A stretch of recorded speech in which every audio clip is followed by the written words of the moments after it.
What's up, fellow film investors? You are currently listening to PopCultureKaiju. We are an independently weekly podcast of three guys talking about our interests, whether it be video games, animes, and currently our biggest topic, movies. Catch us on Facebook, YouTube, Twitter, Instagram, and Anchor for all of our weekly podcast updates and uploads. Hope you enjoy the episode. What is up, fellow internet users? I am your host, Jacob, and today's episode, I'm giving you my spoiler-free review, or thoughts on Solo, a Star Wars story. My co-hosts Brandon and Josh couldn't join me today due to them not seeing the film yet, and I hope they see it soon because it's an interesting film that exists in the Star Wars universe. So, let's get right to it. Solo, a Star Wars story is directed by Ron Howard, and it tells the story of the origin of our favorite smuggler, Han Solo. So, my first impressions of the film, I liked it. I liked the movie that Ron Howard presented us, even though he had like a 6-month window of creating this film after the original directors of the film, Lord and Miller, they backed out on it due to a lot of weird Disney drama, I guess. But Ron Howard, I think he did a great job. Yeah, I think he did a great job of doing what he could do in 6 months. And not to say the film's without flaws. The film is a little bumpy rides, but I think it still has good Star Wars moments. And I could say is Alden Ehrenreich is I think he portrayed young Han Solo really, really well. And people had so much doubts about him not looking like him, not sounding like voice-wise didn't sound like him. But after seeing the film, I thought he did. I thought he looked and it felt like Han Solo to me. And my favorite guy in the planet right now, Donald Glover, Charles Gambino, big fan of yours. He played Lando Calrissian, smooth talking dude, or how would you say was he smuggler? I'll say smuggler right now, but I think Donald Glover did a fantastic job as Lando. He felt like Mr. Cool space guy, you know what I mean? How Lando, we remember him in Empire Strikes Back. So I like Donald Glover, and Woody Harrelson was Woody Harrelson, and Jon Favreau was a space monkey, which was funny. Thandie Newton was smuggler as well. And new favorite, who I never really think that would actually fit well in the Star Wars universe, was Emilia Clarke's character Kira. I think she was my favorite actually in the film. There's a certain thing with her that she gives to the story to Han and this film, and I thought it worked out really well. And of course, Chewbacca was awesome. Chewie was really great in this film, and it was awesome seeing things that we haven't seen Chewie did, and yet we've heard of it, but we heard of Chewie do things, but we haven't seen it, and now we get to see it. I'll let your imagination run wild if you know what I'm talking about. But yeah, I think the cast was great. I think all the people that they casted into this movie did their thing, and they did their thing really well. But there is flaws in the film, I gotta say. So let's get right into pros and cons of this movie. But in general, I did like the film. So I'll give you guys the veggies first, the bad things about this movie. I'd say that the action in this film was very bland. I thought, if anything, it was I'd say boring, for lack of a better term. And the film is, unfortunately, I'd say 60% action. So, like, the things that were happening action wise, there was like no like flavor to it. The ideas and the story on paper were really great ideas. I like the mindset where they were going, but I believe the execution of it like while I was in the theater, I felt my mind wandering because I didn't really care what was happening, even though I'm supposed to care, because there were moments in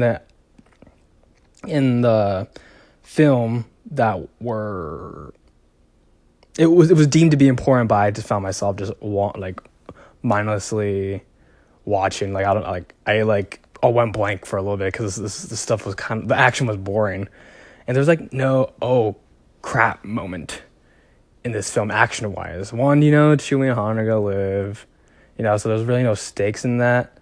So the pace in the film I think it was decent, but like I said, there's like no flavor to the things that were happening throughout the film. It was like watching the film was exciting as reading a Wikipedia biography of Han Solo. Like, you see, you say, okay, this is happening, this happened, this is happening. Okay, that's kind of cool, and this happened, and yeah, that's it. So I think that is the biggest flaw in this film. It's just it was very meh, and other reviewers that I've listened and watched say kind of on the same thing. It just felt like, well, whatever. It wasn't like they changed his character. I don't think that this film ruined the character of Han Solo, which I think is very important. That's why I was worried about going into this film, is that Han Solo would be ruined to me. And I'm glad that Disney took care of this character that I've loved since I was young. So what I think is too that the issues with this film was all due to the production of it. Lord and Miller were the directors for, I believe, 70%. I want to say, I could be wrong, but most of the film, like, it was in post production already. And then Kathleen Kennedy checked out the film, and it was like, oh no, you gotta change all of this. And Lord and Miller did not want to play a game, and they're like, this is our film, like, this is our take on it, like, do it or get out. And Kathleen Kennedy's like, then you guys are, I have an opportunity to get out, So I think Lawrence Kasdan, the writer of this film, the guy who essentially gave the flavor to Han Solo, Empire Strikes Back, and Return of the Jedi, I think that he was disagreeing with Lord and Miller, complaining to Kathleen Kennedy, and Lord and Miller it's like, we can't make this film then. So, and then they got Ron Howard to do it.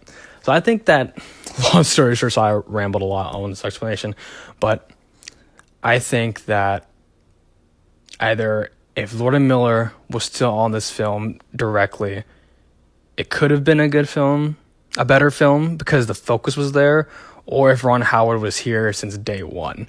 And I think I would rather have Ron Howard be here since day one, because I like the direction that they were taking everything into this film.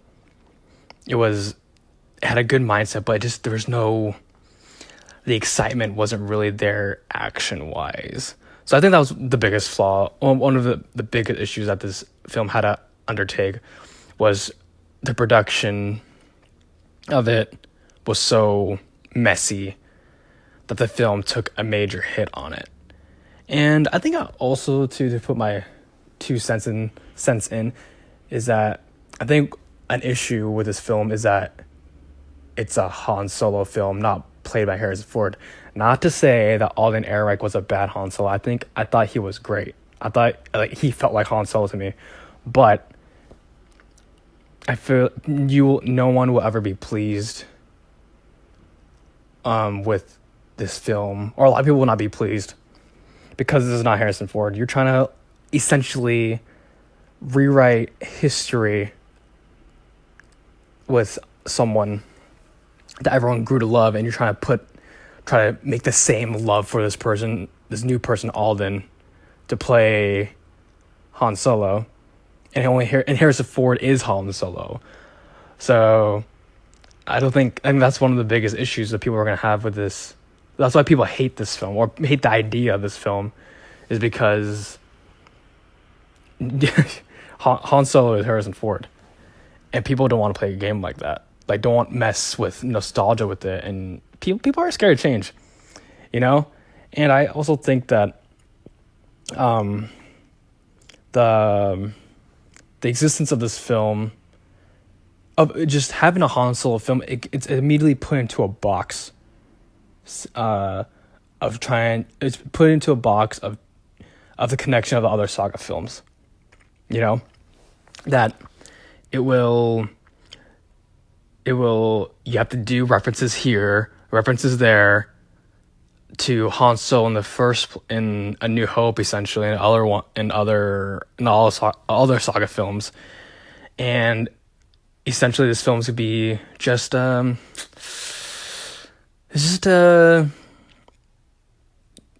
cash grab, which is essentially it is. I totally think it's a cash grab, but it's an accessory and not a full-blown product of his own. I think if Alden Ehrenreich had a Star Wars film as a new character, maybe still like a smuggler of some sort, but not Han Solo, and the ideas of it with brand new characters, brand new just like co-star, like not Chewie, people would be more welcoming to this film. And that's another reason why I don't want a Boba Fett film, because it's still it's old stuff that just let it be. I don't know why Disney's trying to play with our nostalgia so much and making movies out of our nostalgia, I guess. Well, which is essentially Star Wars. I get that, but I would like to see new characters with new stories, brand new stories, which excites me a lot. So I want an Old Republic movie. Love to see 4,000 years prior to A New Hope, or 4,000 years prior to the prequels themselves. So, sorry, rambling on again, but yeah, I think making a Han Solo movie was just it's just open for trouble, because people love Harrison Ford as Han Solo, and Alden can't really compare to the legacy of it, because it's been so invested in so much, you know what I mean? It's like, do you want to have it's like getting a new dog because your old one got old. It's not gonna be the same thing, you know what I mean? It's what you grew up with one, and now another one's trying to replace it. You can't replace it. You can't do it. You can't do that. So yeah, and I also think that the reason why this film was made, which I think was a mistake, was spoilers for Force Awakens. But when Han Solo dies, people were all, rest in peace Han Solo, my favorite character of all time, and everyone was all, oh my gosh, Han Solo this, Han Solo that, and I believe Disney predicted that during the production of Force Awakens. Hence, this movie was made. Since this movie was conceived, and I feel like maybe this film would have had a bigger impact if it was released during the time released at the time of Rogue One, a year after Han Solo dies theatrically, you know, because people were still all hyped up on. Or not hyped up, were mourning the Han Solo death. People were like devastated. You know what I mean? So, yeah. So I think that's all. I think that's essentially all the flaws I give with this Han Solo movie. It's just it was okay. It was whatever it happened, you know. It's I'm glad they just didn't ruin Han Solo for me. Like nothing changed. Like Luke trying to kill Ben Solo, like that hurt me. But that's for another time. So yeah. So now with all that negativity aside, let's talk about the things that I actually liked and loved about this film.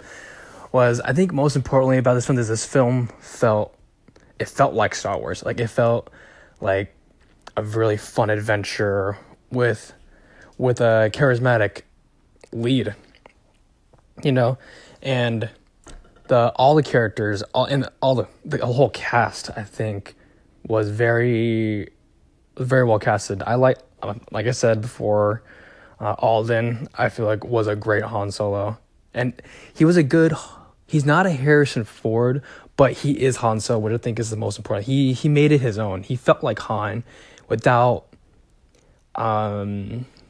making an impersonation of Harrison Ford. You know what I mean?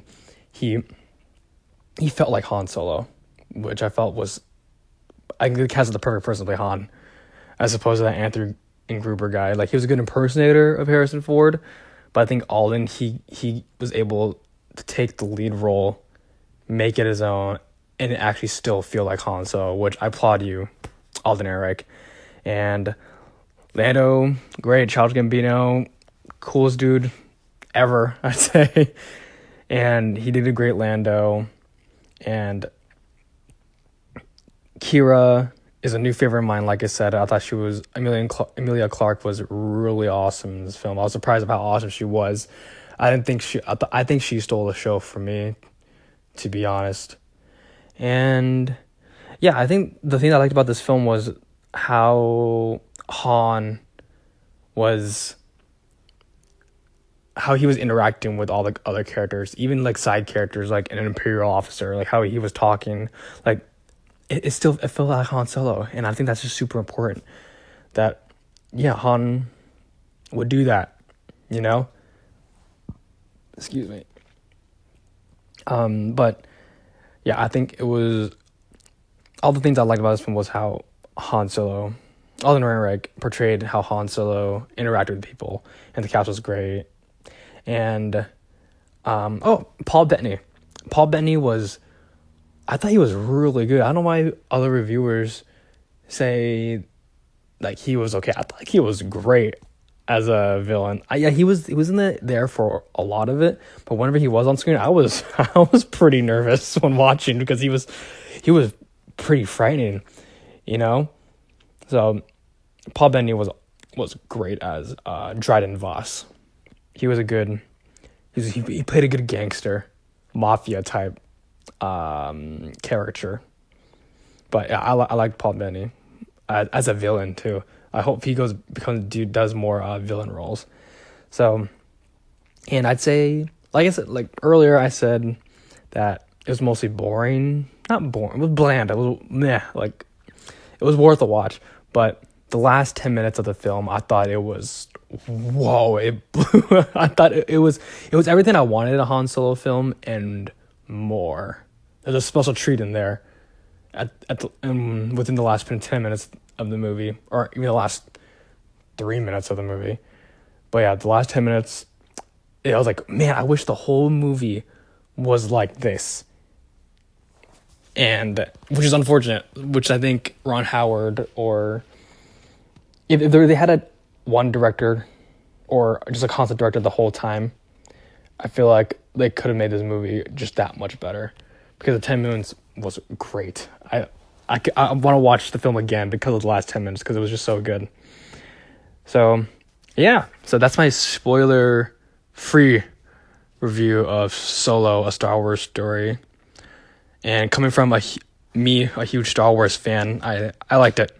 And I want to watch it again, hopefully with Brandon and Josh. But yeah, it's okay movie. It's very bland, but it's Star Wars. there's Star Wars magic. I felt some of the Star Wars magic in there, and like I said, I'll watch the movie again for the last 10 minutes because it was really awesome. So yeah, so I hope you enjoyed this rambling of mine. So I'll catch you guys later. This is Jacob from PopCultureKaiju. See ya.